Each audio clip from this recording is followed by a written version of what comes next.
ապրիլի 1-ից երբ որ բնակվարձը իրենք կրճատեցին, 50,000-ների դրամների մասին է խոսքը, որը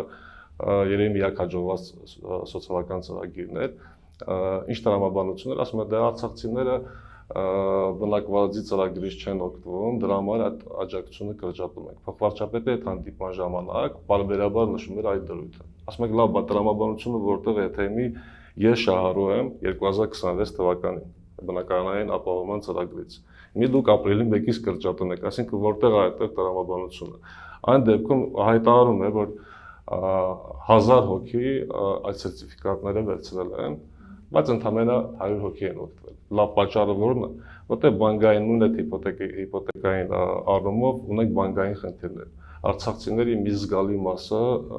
վարկի սև ցուցակներում է հայտնվել, նաև ոչ իրաց մեղքով։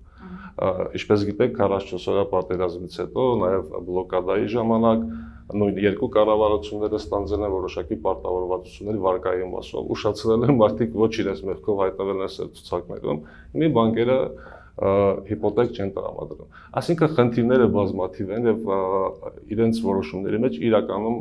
անկեղծ տրամաբանություն չկա, երբ որ այդ փաստերը ներկայացնում ես, նույն օրինակը ասացի, ասում եմ կրճատում ենք, որ վերցնեն, բայց ընտանիքների մի մասը շահառու է 2026 թվականին, այսինքն կրճատում ես այդ մարդը մինչև 2026 թվականը